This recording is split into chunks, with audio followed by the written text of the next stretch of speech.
Yeah. Yeah, so we do now have the draft live. We're seeing similar. Oh, we'll see it. We saw a similar ban. TSS definitely does not want to see Royal on that Mordekaiser, as they have taken that away. And now the Jinx ban coming out from Casually Reformed, which is interesting. I don't believe we saw that last game, so we didn't see it in the last game in the ban phase, or obviously in the pick phase. So kind of an interesting situation there. But we should mention Wheelie 29, if all goes as we've been told it was going to go, he will now be playing in the bot lane, and it will be Revivination, who is the starting mid laner for TSS. He's going to go into the mid lane.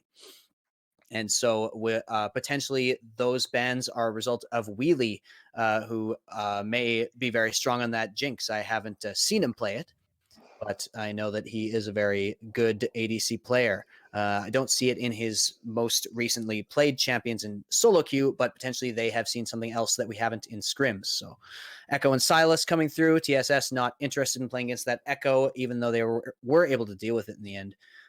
So Echo and Silas coming in, and clearly this Mordekaiser and Silas bans are targeted at Royal, who apparently likes to play bruisery AP mid laners. I can understand why he would want to. They're really good right now. I want to say an interesting ban, interesting Alistair ban by Casual Reformed. It was Yeah. that last game. It was actually Zero Urge taking it. I guess they're really fearing the first pick from TSS on the Alistair. Otherwise, I don't see why they would ban that one out. I guess they know something we don't with TSS champion pool. That is an interesting pick.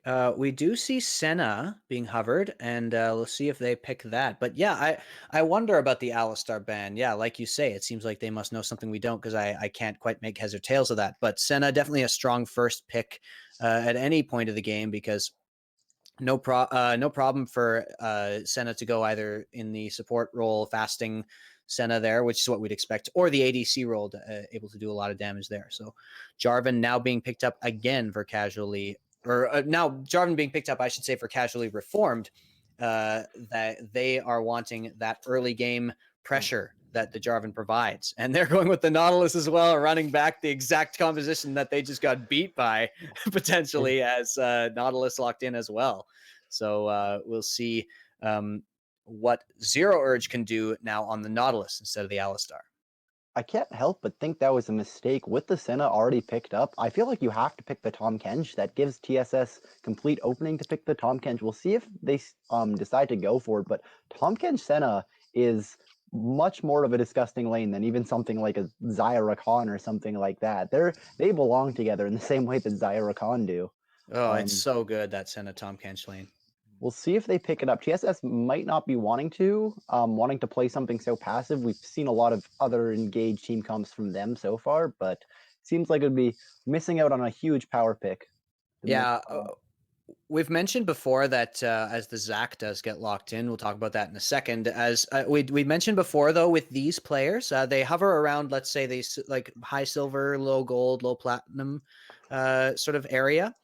And the rule was that they had to be gold or lower when they signed up. Of course, we're not going to ask them not to play solo queue after that. So it was just when they signed up, and we did take steps to make sure we didn't have any Smurfs in this league, which obviously we don't. But when we get that when we get to champ select, what we have to consider is that this isn't the high competitive level, and not everybody's super comfortable on those certain champions. And of course, that even champion pool issues even happen at the highest level. So it can only happen more at this level, where you've got one tricks coming in. You've got people who are only comfortable on certain types of champions. And so potentially, there's a possibility that VirtualBoxs doesn't play the Tahm Kench, or isn't comfortable on it against the Nautilus, or something like that. So definitely something to consider, as Zac has come in for jungle for TSS, and Ashe comes in to answer the Senna. That is the Ashe answering the Senna is one of the ballsiest pick I have ever seen. I understand wanting to engage with the Ashe ult, but you're against a Zac Sion. Yeah. Having a mobile AD carry like that, especially one that doesn't have a way to interrupt the Zac slingshot, Yeah. or really get away from any assassins. That's a ballsy play, that is, right there. Yeah, and we said before, I complimented TSS for kind of going with their own game plan and making Casually Reformed react to them. In this case, I wonder if Casually Reformed is trying to do the same thing, but will they suffer for ignoring potential counters and picking exactly what they want? Jarvan, Nautilus, Ashe definitely a strong engage, a strong 3v3 in terms of the jungle and bot lane situation there with when they all reach level 6. That's really deadly. But like you say, Ashe so vulnerable in this against this team that they've already picked. And I'm not sure exactly how it does into the Senna, but I assume it relatively goes even.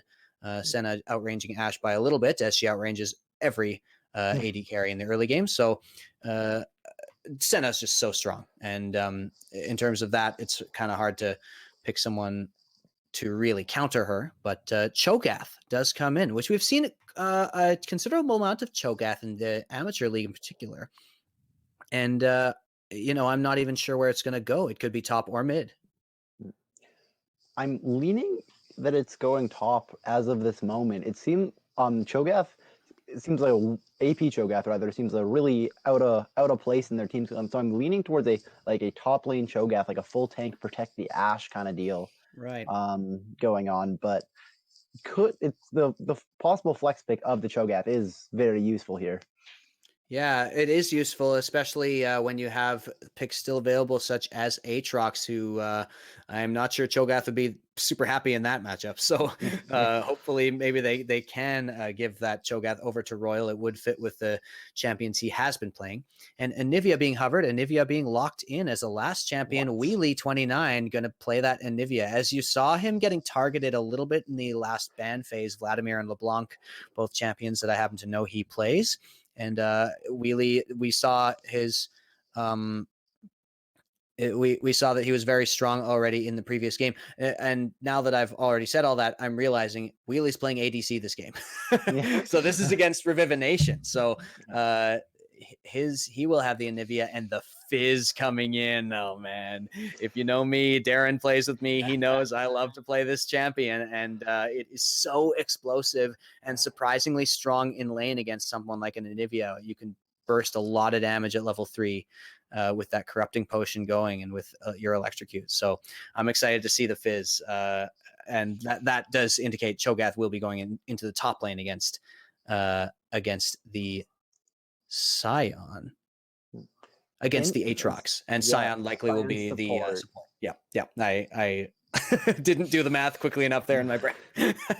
So that was a really smart draft by Team Soul Simp. Yeah. I don't think anyone expected the Sion support, and that Sion support is really hard to deal with for someone like Ashe. Sion support has so many stats. Like, yeah, maybe you can slow him, but it doesn't really matter because Senna is slowing you back on top of healing the Sion, who is just a mountain of stats. Early game, it's going to be so hard for the Ashe to get through that.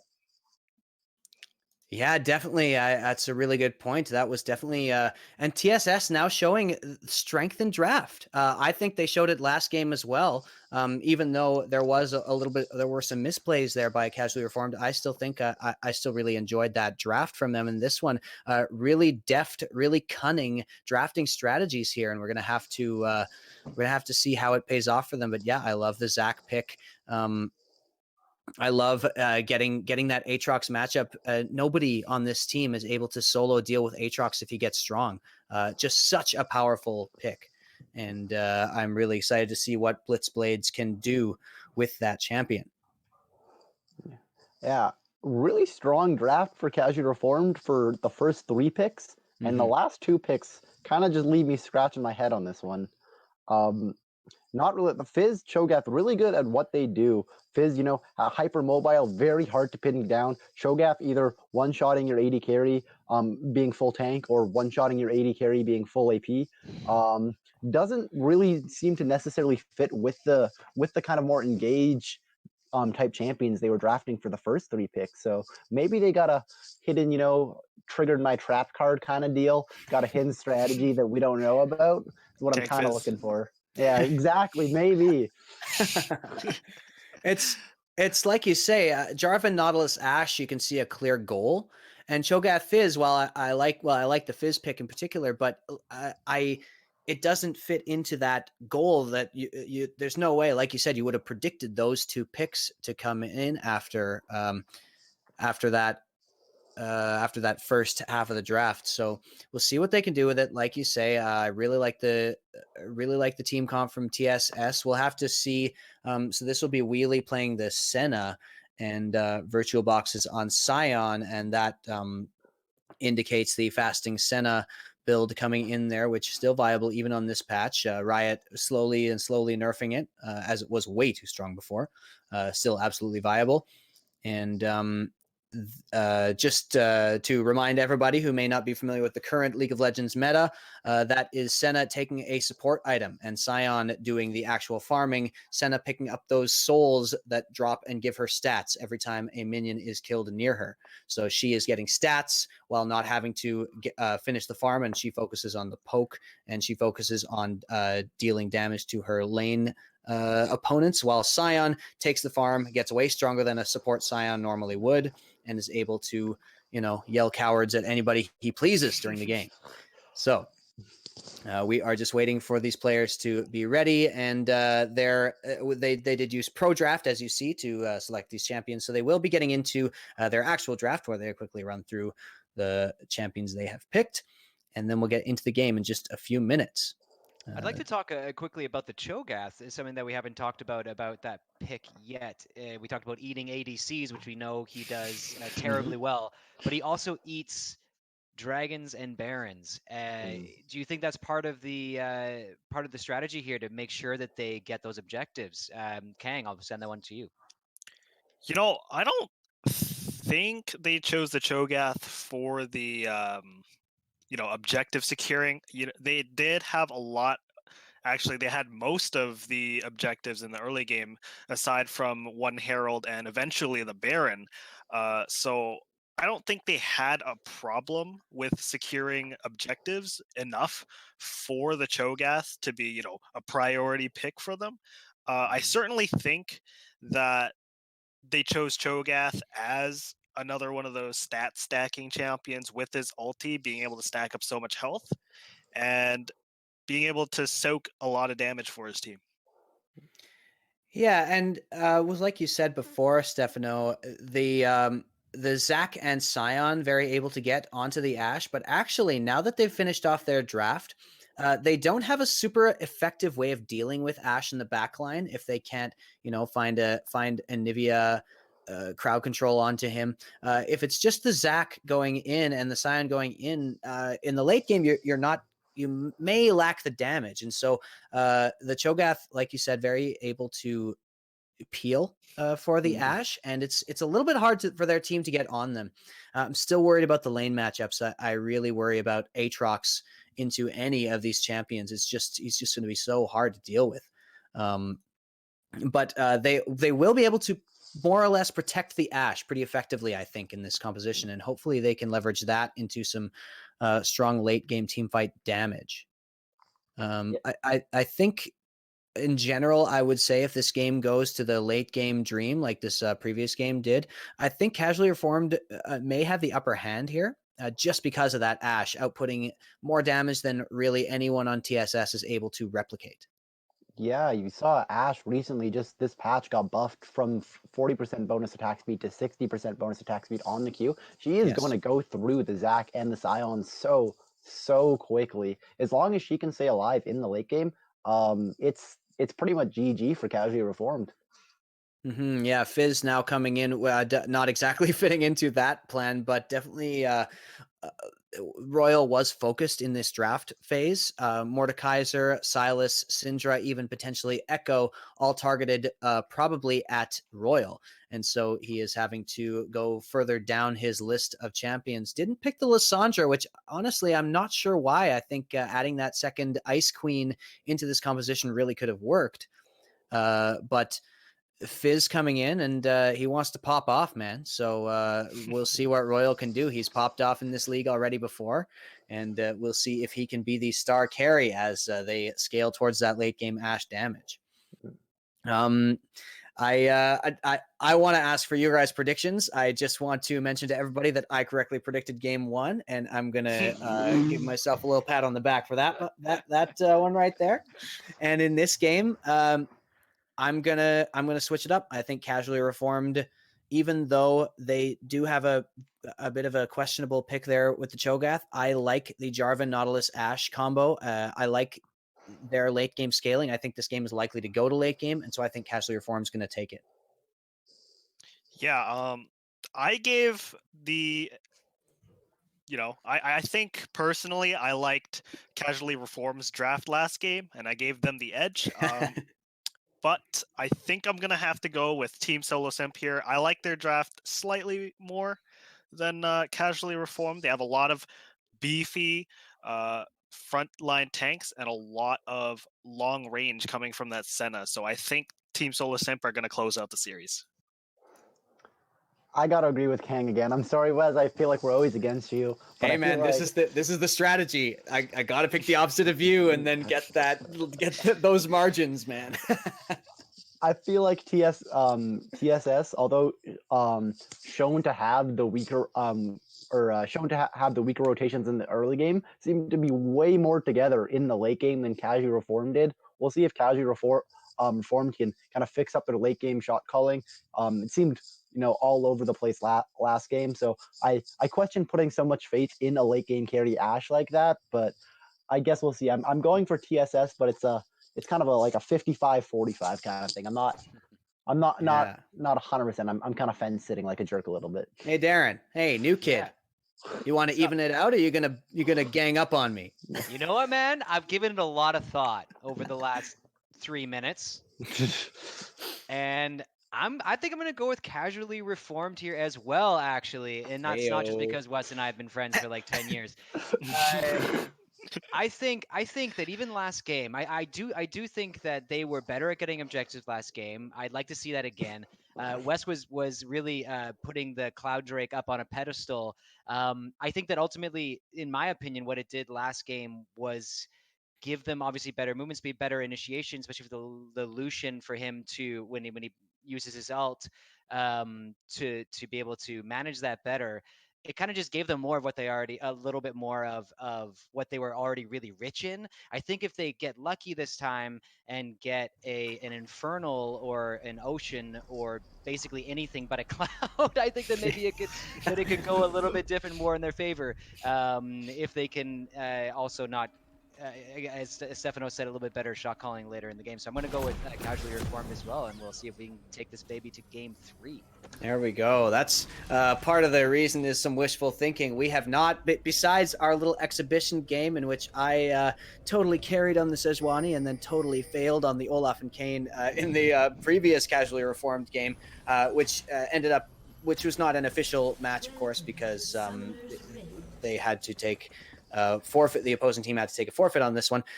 This would be the first game 3 the official game 3 we've seen, and so potentially maybe I'm trying to manifest that with my prediction. So I appreciate you backing me up there, Darren, and we will see what happens. Like you say, we are going to see the Senna Sion bot lane definitely strong. In this early game, and definitely hard to kill. Ashe Nautilus could be played pretty aggressively in some cases, but in this case, so difficult to do enough meaningful damage to that lane. So okay, Sion. So wheelies on Sion. No one has a support item, or no. Senna's got one. Senna's got Signal. Okay, yep. Yeah. So it is wheelie on the Sion, VirtualBoxs on the Senna. Surprised to see that. The way you normally see it, of course, is even though the Senna takes the support item, the ADC player or the bot lane player, carry player, still takes the Senna because it is the more carry-focused player, and you'd expect those mechanics to transfer better. But clearly they enjoy the VirtualBoxs play on the Senna enough to send him onto that champion, and so we'll see what he can do in terms of applying damage to this team. And like we said before, it is hard to play those AD carries properly and to really get a meaningful amount of damage onto these big beefy teams. And so we see a quick engage coming in here from Zero Urge, but they will back off of that one. I do want to say Nautilus already starting off strong, did buy his support item this game, so ahead of the curve there. Yeah, really, I love these game-to-game improvements. You know, Yeah. like, I really like how they learn from their mistakes, and you know, these teams are just leveling up as the league goes along. So yeah, Zero Urge. I don't mean to take a shot. I'm sorry, Richard. Oh man, come on, you gotta. But the one thing about these types of lanes, in particular, something like a Sion, he's got difficulty farming in the early game. You can already see a significant advantage here as Hypoconic does posture for a gank there, but their spidey senses are tingling and they do back off a little bit. Does the bot lane of Casually Reformed. So I think they got Casual Reformed got a little bit lucky. You saw a melee minion there decide he was going on the adventure of a lifetime, and just run right to the casters and gave vision of them. So yeah, you know, hero melee minion. Yeah, blame RNG if you lose. Team Solo Simp. Yeah. I'm really interested in this mid lane matchup as well. You do see the Fizz having that corrupting potion. What a lot of Fizz players do now is take Time Warp Tonic, which is a rune that increases your movement speed whenever you use a potion. And what that does for Fizz is gets him closer in range of these ranged mid laners like Anivia, and allows him to get his Q off on to that Anivia, get his combo going, get that electrocute down. The stun does come down on Fizz, but here you go. You can see that corrupting potion has been popped. Here he comes in with the further engaged. Jarvan goes in on him. So much damage already, and Anivia did go just too far there. Revivination not being able to live up so far to Wheelie, although Wheelie did get bullied in the early game as well. So a nice gank there coming in from JaDe. And the early game strength of that Jarvan and even that Fizz shown there in that early game gank. I see why now they went with the Fizz. Royal's just going to try to pop off on this one and solo carry. He essentially solo killed the Anivia. I mean, it is pretty sick, so you know that's a not the hardest flex in the world, but still got a solo kill. It looks like the Fizz pick was with the express purpose of just Royal being mechanically good enough to win this game almost by himself. Hypoconic, he did charge the Q already, and so he's gonna have to, or the E, I should say already. No, he's gonna go in again. Sean does have to flash away. Now this 2v2, Sean's gonna get pulled back here, and does Blitzblades want to go in? No, he doesn't. So they do get the flash there though of Sean, and that is going to be useful. Like we said last game, want to see a repeat gank there. Want to see them taking advantage of these summoner spells. It's if you never come back and he still has a flash, it's almost not that successful of a gank in the end. Do want to mention here, Sion has been able to sort of catch up in CS somewhat. Only a little behind is the Sion Senna lane now, as you do see a little bit of advantage there from the Nautilus, getting those extra minions with his support item. But yeah, another thing is I'm interested in the Anivia pick. Oh, as I say that, and then nice engage here by Blitzblades. Sean no flash and takes enough damage, but Blitzblades doesn't follow that up. I'm kind of surprised. Yeah, this you're saying earlier about the Anivia pick. The Anivia pick kind of surprises me as well. A lot of the times what you see with Anivia is, you know, you're wanting to play it safe, scale for the late game. You have unlimited wave clear, pretty much. So it seems kind of weird to have that. Team Solo Simp with an Anivia in the mid lane doesn't have a lot of like focused damage. They have a lot of like run into my damage kind of damage, but that was a lot of damage. But yeah, that's tons of damage, you might even say. I might even. The Anivia pick kind of strange. You know, we've already said the Ashe definitely gonna win the game for Casually Reformed if it gets to late game. So choosing someone like the Anivia, who's one of the huge selling points is being able to stall, doesn't matter because Nautilus is dying. Yeah. Nautilus does take a bunch of damage there. Thank you for that segue. As the ultimate comes out, Royal has hit level 6. Revivination, no egg available yet, no flash either. So much damage. The Ignite will burn down. Royal going to take one more tower shot. Yes, he does survive. Beautiful play there by Royal. Does have that sheen. He rushed that to get that extra burst damage. Knew he could one-shot the Anivia with his rotation of spells. And the other confusing thing about this Anivia pick is that's what happens to Anivia in this matchup. Like it is so hard to survive as that immobile mage against someone like a Fizz who can just throw out your ult. As long as you hit it, you're amplifying the other damage of your other spells, and you're just getting so much burst. And now that he's gotten 2 kills, got that Sheen, gonna go back and buy even more damage potentially. He's just going to be able to do that every time he comes to lane. It's so hard for an Anivia to deal with something like this when a Fizz gets ahead there, and he's got that Aether Wisp as well to increase his ability basically to dodge those stuns, which is the only answer the Anivia really has against the Fizz. The wall doing almost nothing because he's got multiple ways to get over that wall. Yeah, Anivia was last picked as well. It seemed like they, that was their secret. They could have picked almost anything to go with, but the Anivia was obviously the choice. We'll see how it goes to the late game. Every time I talk, they're fighting. Yeah, yeah. I think you should just keep talking over these meatball fights, man. JaDe wasn't doing much of anything there, but yes, indeed, that's exactly right. So that JaDe does come in here to clear this ward, but not going to be able to get much more out of that. Blitzblade's not having to use flash or anything like that. And Sean, not very threatening to this Cho'gath, as you can see already, close to a 10 CS lead. They will take this opportunity to work on this dragon, though. And JaDe not in position at all to fight this dragon. So it does get taken down by Hypoconic, and will there be a fight here? Zero Urge goes in, VirtualBoxs is now ignited, taking a lot of damage. Royal going in, does do a lot of damage here. The heal comes in, and they both get stunned up. Royal has already gotten them ahead in this fight. Lots of damage here coming on. Revivination totally out of mana. Will he be able to continue chasing? Now Wheelie very strong here, also out of mana, but he is able to sort of be a big beefy dude who scares everybody away. And he is successful in that project.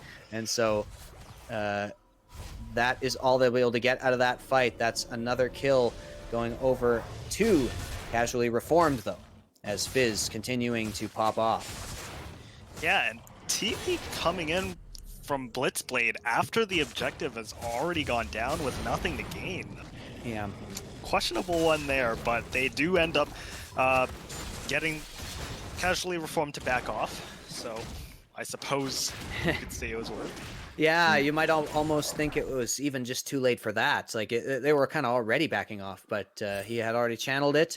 A little bit late on the draw there was Blitzblades, but they do get the dragon. So they at least have that in their pocket. Does TSS. Casually Reformed with about 1,000 gold lead here in the early game. So nothing insurmountable or anything. Revivination will take down the blue. But a nice little lead Casually Reformed has, and we'll see what they can do with that lead as the Fizz holding most of that gold. Staying even in farm with Anivia, which of course is one of her strengths, able to farm very hard. I believe it was on Anivia that Froggen broke the CS record, if I'm not mistaken. And you can, that's Froggen, but Anivia obviously very strong in the farm department, which is one of the most important parts of the game. So maybe that will be Anivia's answer to the lack of scaling we really see on TSS. Yeah, TSS, unfortunately what their game plan they're currently 1,000 gold down. What their plan is to get back in the game, on whether it's going to be just the objectives.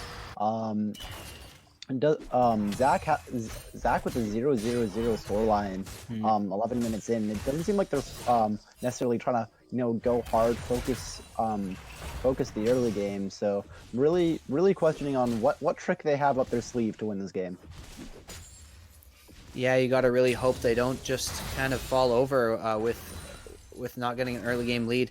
You want this bot lane, which, the Senna with those melee supports, or as, carries, as Wheelie shows here, is so strong right now, but you need to use it to get something. As Royal comes in here with a gang, the Rift Herald is taken down, but Sean does eat up Blitzblades. JaDe now going to get caught out here as well. And JaDe does splash away. He manages to get away there. And Grim now in the bot lane. 2 fights happening at once. What am I supposed to do here? Hypoconic taking a lot of damage. Revivination with the Ignite burning down. Now Grim and Zero Urge taking a lot of damage as well. Wheelie and VirtualBoxs. VirtualBoxs does finish that kill. Zero Urge goes back in. He actually puts the Ignite down, and he does take down VirtualBoxs. So a 2-for-1 there in the bot lane, as well as a certain amount of people died in the mid lane, which I can't even remember because it was all happened at once. But such a nice series of events there. And the Rift Herald looks like it did go to TSS there. So yeah, they did manage to finish that off. And so as you say, playing the objective game, trying to continue with that. They crushed the 1,000 gold lead to only 200. That was so smart by Wheelie. You saw that Grim threw at the Ashe ult, which was incredibly nice, by the way. It did end up hitting the broken Blitzblade on Aatrox. Yeah, I'm sorry. He's so good. I'm confusing him with so TSM. But really smart by Wheelie. Just he sees the ult go out and almost immediately he clicks at our, he calls Grim a coward and just runs at him. Ashe doesn't really have a way to stop that at that point. Sion and Senna are going to do a huge amount of damage, and without really a way to get them effectively off, there's so many slows, there's so many stuns with the Senna, with the Sion, that there's, you can't get away. Really smart by Wheelie to saw that ult go on cooldown and instantly just run at them. Yeah, definitely now managing to see the strength. Ooh, Zero Urge gets stunned. No, he didn't take tower aggro, so that's all good. But the ult now comes out again from Grim as they recognize they're being ganked here. Grim uses the heal, does get away from the stun of the Anivia, and is he going to be able to get any further? He's still taking a lot of damage. The stun just misses him, and he takes one more auto attack, though, from the Anivia. VirtualBoxs is now very low, but now going onto JaDe, and Wheelie just so huge here. You can't deal with a team that's got him on your side, and not even Royal with his fed Fizz able to deal with this. So a triple kill comes in from Revivination, now making up for his early game deficits. And this is the one thing that Anivia is very strong with, is mid-game and early game skirmishes. He's able to affect the combat area so much with a wall, with an AoE area of slow and damage, and he was able to finish off a triple kill in that fight. So really nice play by TSS, now able to get the first turret as well. Things are looking up for TSS.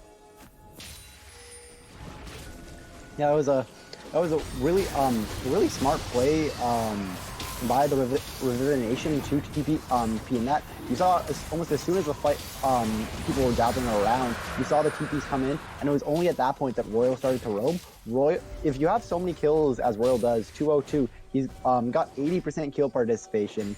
He's got a lot of gold for his team. You can't really be showing up late to fight. I understand that there was the TP, but at that point, he has to be the proactive one. He has to be going to bot lane when they're making a play. Because you saw there, he arrived too late, and if you're going to arrive so late, your team's going to lose the fight if you have that much gold. Yeah, exactly. He's the one who has to be making these proactive plays because no one else is doing that much damage except him. Now Ashe, Grim on Ashe does have the Blade of the Ruined King completed, and so hopefully we'll be able to start burning down that Sion. But now Wheelie 2-0 and 5, Sunfire Cape done, Chain Vest done, Stopwatch done, and has those Ninja Tabi, so he has got so much resistance against this Ashe, and also happens to be 20 farm in the lead. So this Sion, we were just talking about, can they use this Senna plus melee bruiser lane advantage to really get a lead, and looks like that's exactly what they're doing. They're able to collapse on that bot lane. Now Royal zoned away as TSS members moving all around the map. You got Senna on the top lane, you had Senna in the mid lane, you had the jungler close to the top lane there, and they're just able to push back casually reformed at every turn. Here comes a gank though. JaDe does come in. The knockup misses, but the ult comes down. Blitzblade's not able to get away. Oh, he does flash, which not advisable there. He was never getting away from that. And they do manage to answer back with a kill onto Blitzblades. Yeah, that was a smart play, but definitely a questionable flash coming in. Just misses the ult there as well. Oh, he still hits it actually. Oh. He didn't get the E off to... No, he does get the kill in the end. So Hypoconic going to try and finish this off, but Zero Urge comes in, stuns up Hypoconic, and Royal's going to get out. How did he manage to get that kill while kind of missing everything? Royal now goes in. They do pop the Zac passive as well. JaDe has showed up to assist them, and they'll easily be able to finish this off. No teleport wanting to be used there to save the Zac. And that's a huge comeback again, back and forth in this game, as Royal gets another kill. You see what I was talking about earlier? The Fizz does so much damage. You need the Fizz in fights. Hopefully not now when he's at 300 HP. Yeah, exactly. Trying to disengage on this one. Just a quick JaDe does have to flash away, but yeah, like you said, if the Fizz is there from the beginning, then you're gonna get the damage down. He already has that Lich Bane completed. He's had it completed for a little while. 15 minutes is early to get a high impact item like that. That is one of the biggest one-item power spikes of any mid laners for Fizz to get that Lich Bane burst so much damage once he has that item empowering his auto attacks. Because of course it empowers his Q as well, which is his gap closing ability, one of many. And I'm gonna have to restrain myself a bit. Fizz is the champion I used to climb to like Platinum 1 a couple seasons ago, and I was like, yeah, I'm so good. And so I just like learned, I became a Fizz one trick for a while. And so yeah, ask me your Fizz questions, chat. Wes is gushing over Fizz right now. It's just like Johnny was gushing over. Yeah, Johnny was Senna. Senna, yeah, in the other game. So we'll have to bring him in for the VOD review on this one to see how VirtualBoxs is doing. But Zero Urge maybe going to get caught out here. VirtualBoxs misses the stun, and now Revivination here, and Zero Urge now has to flash away, but Wheelie just continues to waddle along after him, and finally he gets away. Royal queuing Wheelie, realizing I do no damage to this guy, and backing off. Now 5 strong is casually reformed in the middle. A little bit of an overextension there by Zero Urge trying to get the deep wards. Flashes out. Oh wow, lots of cooldowns being used, but looks like you're going to be allowed to continue your point this time. Yeah. Got kind of caught out with trying to get to the deep wards, but able to use his flash to get out of there. You know, a little bit, you know, as I was saying, overextension. We'll see how it goes out, but it's plays like that, and Kang will attest to that, as I play a lot of Nautilus and get caught out a lot. It's plays like that will lose you the game. Yeah, experienced with losing games off those kind of plays. I think we all know. I think we can all relate to that somewhat. And we have Revivination, who has he's embracing the meme on his scoreline right now, as 3-0-3, a much stronger score for Royal, his opponent, as Zero Urge takes so much damage, and he is just so tanky. Is he not even going to go down? The Ignite continues to tick, but he still survives. Grim now has taken a bunch of damage. VirtualBoxs finishes off that one. Now JaDe taking a bunch of damage, but very low health bars here for Wheelie and Revivination. Blitzblade's coming in, finally joins the party in time, and Sean now gets taken down. Both of those members not going down, and they're going to be able to take the Dragon off this. Another one team fight for TSS, in spite of the Fizz being so strong, and he either wasn't there in the right spot, or he just wasn't able to find the right targets. And like you said, if Fizz is so strong, he's got to be doing the damage, and in that fight, he just didn't do enough. Yeah, no, you hit it right on the nose. Even you were saying you weren't sure where the Fizz was, and I wasn't either, which is the hugest problem, because we should all be following the Fizz. He should be the player that's, you know, making these plays. He's the one that's finding the flanks, going around the wards, like putting a lot of pressure on the Senna. But if he's not doing anything that's even noticeable, you're gonna lose that fight 9 times out of 10. Exactly. Yeah, and yeah, where was he? I've got to go back to the VOD and review that, because I actually have no idea where he was. But clearly not able to make an impact there. And you know, we do look to Grim in these situations to try to apply that damage. Those are their 2 main damage dealers. Royal going in on Blitzblades, but now that he has gotten behind, look at that, Blitzblades, and we said this Aatrox is so strong. The ultimate does come in, though, and now with the support of Cho'gath, will he be able to do this? Zero Urge also came in from the back to try and gank him. Blitzblades were surviving for so long, but they do finally able to kill him, but the shutdown comes in, that turret hit goes down onto Royal. Too many in a row, stacking up that damage. Now Zero Urge taking a lot of damage as well. Sean with the double knockup. Wheelie and Revivination here at full HP, but not for long. JaDe goes into with the Flag and Drag, knocks up Wheelie. And are they going to be able to finish these off? JaDe, the wall comes in perfectly done. Not quite perfect as JaDe is able to get around it and goes back in. The egg popped on Revivination, and he's going to go down as well. Now, Hypoconic comes into the fight. People just joining one by one. What is happening right now as everyone is dying? So low health bars on both sides. People trading one for one. Sean goes down as well. JaDe now limping away as he is going to be able to get away, and Hypoconic and JaDe pretty much the only ones left. JaDe thinks this 1v1 is going to work. Senna ult comes in though, and is he going to be able to chase this? No, he's not. He doesn't fancy it. What? Guys, what was that fight? I'm pretty sure I just watched an episode of Scooby-Doo. The villains just kept coming in one after another. It was almost comical. People taking off their masks. No, it is I. Exactly. No one. They just kept running at them one at a time. It wasn't a 5v5. It was a 1v1, and then later after that it was a 2v1, and then it was a 1v1, and then it was a 1v1, and then it was a 2v1, then it was a 2v2. And I have to admit, I literally have no idea who came out ahead in that fight. Apparently, at some point, the third dragon went down. I have no idea when. It's just, my brain is broken from what I just saw. We did see finally the shutdown come down onto Royal, though. So that is something, as gold is dead even. I don't even know. It should be noted that Grim was bot lane taking the tower, and that was a second cross map ult that he's hit this game. So yeah. 100% accuracy on that. That is amazing in and of itself. Yeah, you love to see that, and clearly, however that fight went, I'm sure it would have gone a little worse for Casually Reformed if he hadn't hit that. Yeah. But yeah, good observation on those arrows. That is really nice from Grim, and clearly comfortable at least that aspect of Ashe, so definitely could have an impact later in the game.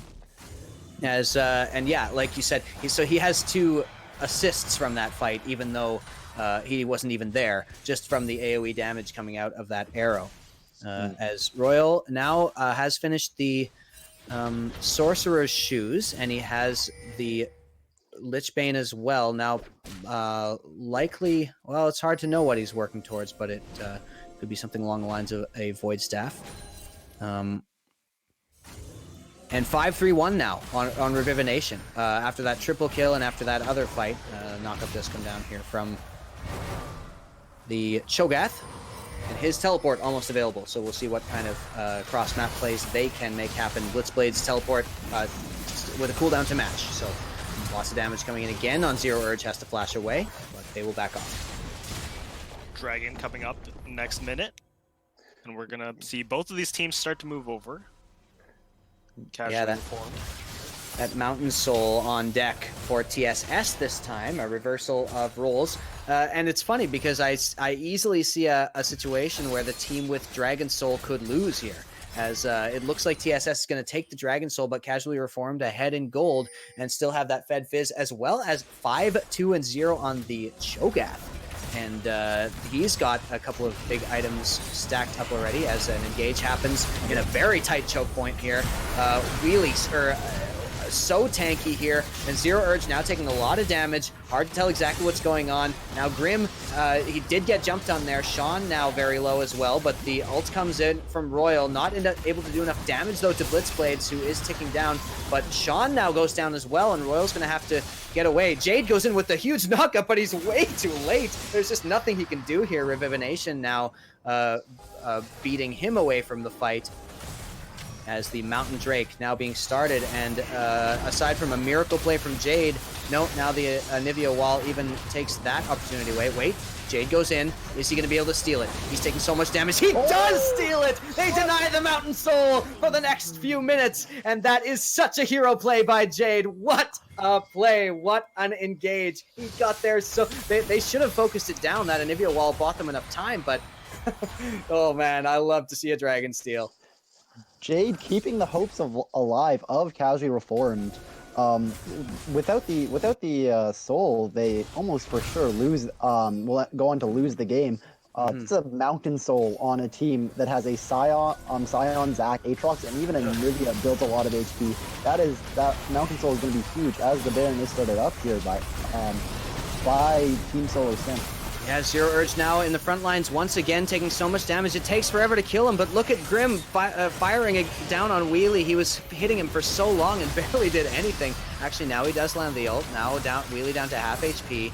They do take a lot of damage back and forth, and the Baron getting very low as well. Sean goes in and steals the Baron. Are you kidding me? Come on, man. Royal goes in. Royal now does a lot of damage. Ashe now firing from the back, finally able to get that damage down. The Anivia egg goes down as well. This is going to be an ace for Casually Reformed. Are you serious right now? Unbelievable scenes. Hypoconic actually a huge amount of damage there, but not enough. And that is wild. 2 huge objective steals right in a row. That the first one from JaDe, the second one from Sean, and this is a crazy game too, you guys.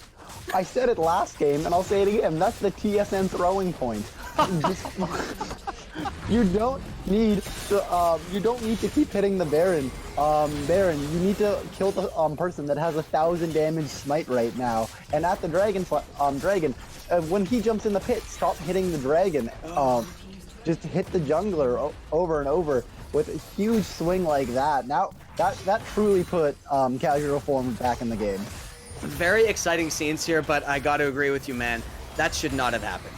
This is not something that TSS should have allowed them to do. And you could see there, when the Ashe is left unchecked now, with those 2 items, very strong combination of that Runaan's Hurricane and Blade of the Ruined King, when he's able to attack freely in the backline, he does so much damage, and he was able to just apply so much pressure to the health bars of TSS that they just slowly burned down. And of course the Baron steal was crazy, but yeah, you got to get on that Ashe. I don't know if you guys I noticed it, but that Cho'gath was just sitting on the the plant that makes him go over. Why is it Blast Cone?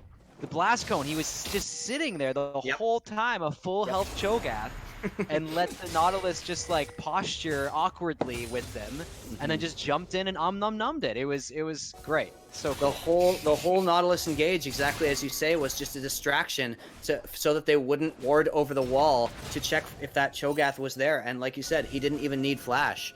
Didn't have it on off cooldown yet. JaDe here waiting in the bush. He's quite alone here, although his team now is coming up the side lane. The fight's coming in. Blitzblade now caught out, and Royal JaDe will be the one to take him down, as Wheelie off on the side potentially caught out as well. So nice catch there coming in as they do start to push this side lane.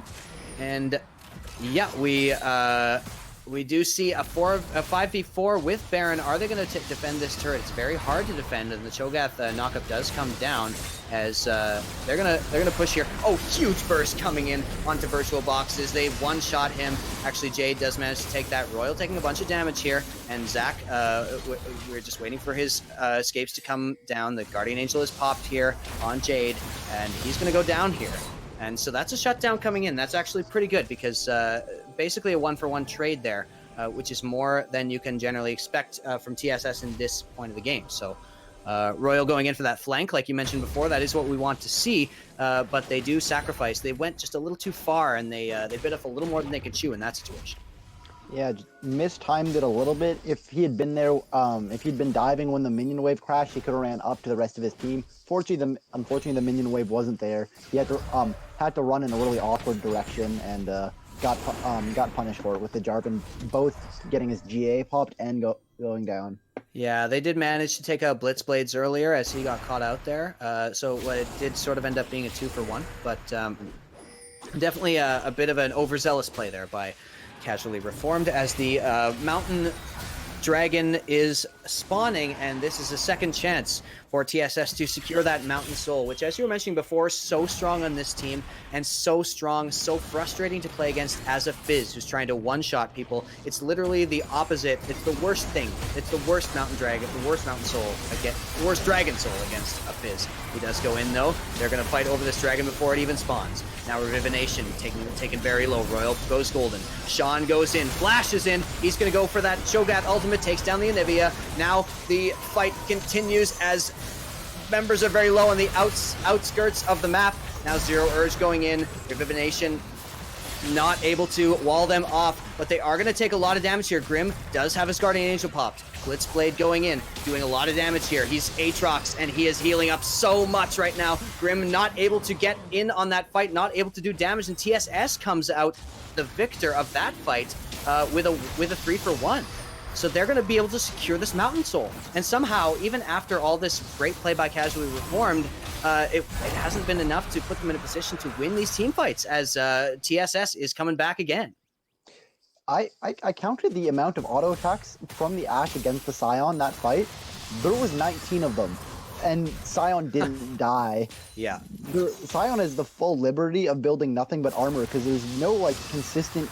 There's no AP damage that is realistically going to be hitting them. They really need to get more money on this Ashe. They need to prolong this game and make sure that the Ashe can get a few more items. You know, she doesn't have IE or Infinity, or she doesn't have an Infinity Edge or the Essence Weaver, both of which are huge damage spikes on Ashe. Yeah. So she needs both of those, and then pretty soon, at that point, once she finishes one of those, Casual Reformed will be in a lot better place. So Team Solo Simp is going to have to look to finish this one pretty quickly to avoid the Ashe scaling.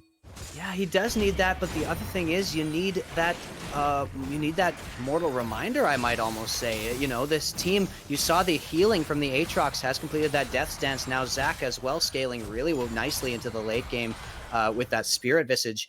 And so you need healing reduction at this point. You know, we said the Ashe does a lot more damage in the late game, but like you say, he needs a couple more items to really burn that down.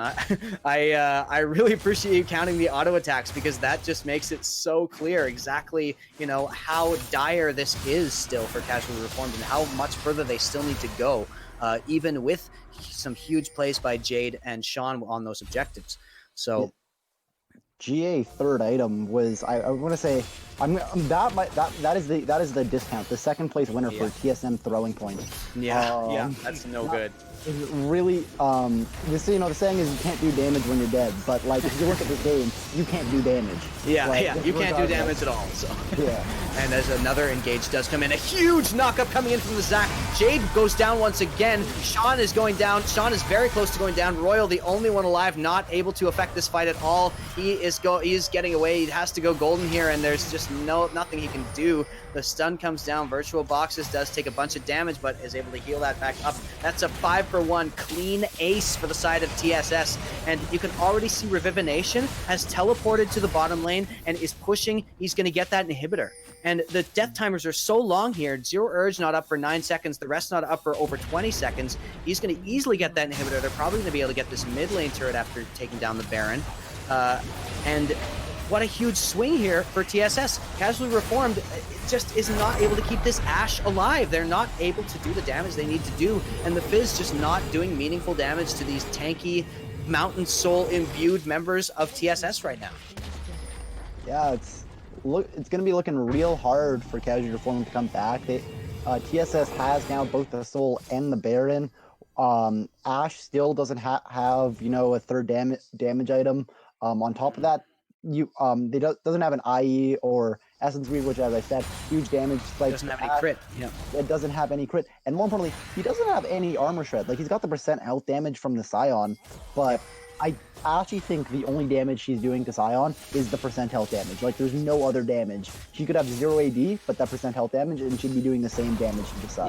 Yeah. Like I really, as you say, IE and Essence Reaver are going to be very strong, but in my opinion, it's time for Mortal Reminder, man. Like it's time to start shredding that armor. But in any case, it's just so hard to keep her alive, it seems, in these fights. As Zac now scaling up, Aatrox just able to wander into the backline and do so much damage here, and just able to, you know, apply so much pressure to their entire team. And, you know, They've got to keep him alive. It feels like they've got the right composition to do this. You know, it feels like they should be able to do it, but they just time and time again are losing these fights. Yeah, no, they really just, it seems like this a very clear-cut example of item choices winning and losing the game for both teams. Really smart by the by Wheelie to go first Sunfire into Gargoyles, then into Frozen Heart on top of that. That is painful to look at. Like, just never mind even have to attack. That is so hard to hit, so hard to get through. And with a team that has no consistent AP damage, there's nothing that is going to kill the Sion. The Ashe is just, you know, looking at his item build and saying, I don't know, guys. I don't know if we should fight. Like, oh man. And as you can see, we doubted this Anivia pick, but look at Revivination. 14, 4, and 3 on this Anivia pick, doing so much work in these late game fights. And as you can see, able to zone so well. A huge Cho'gath approaches, but still not able to do anything. Royal goes in. VirtualBoxs has the stopwatch. Royal is taken down really early in the fight. Zero Urge now going to get taken down as well. And those health bars of TSS are just not going down, man. They're not going down as Sean now gets taken down as well. This is looking like it might be the end of the game here. Guardian Angel is popped now on JaDe as he is trying to go in and do something, but there's just nothing he can do. And the mid lane inhibitor going to get taken down. They don't have a minion wave. Oh, they do have a minion wave at the bottom lane, rather. And that is going to be the game. That is going to be TSS taking this series 2-0 in a hugely dominant late game performance in both games. Beautifully done. Casual Reform, they saw what they had to do at the end. I think the second time that game they were able to get a Royal flank off, but even that didn't matter at that point. Team Solo Simp was just far too ahead at that point. Didn't end up mattering in the end.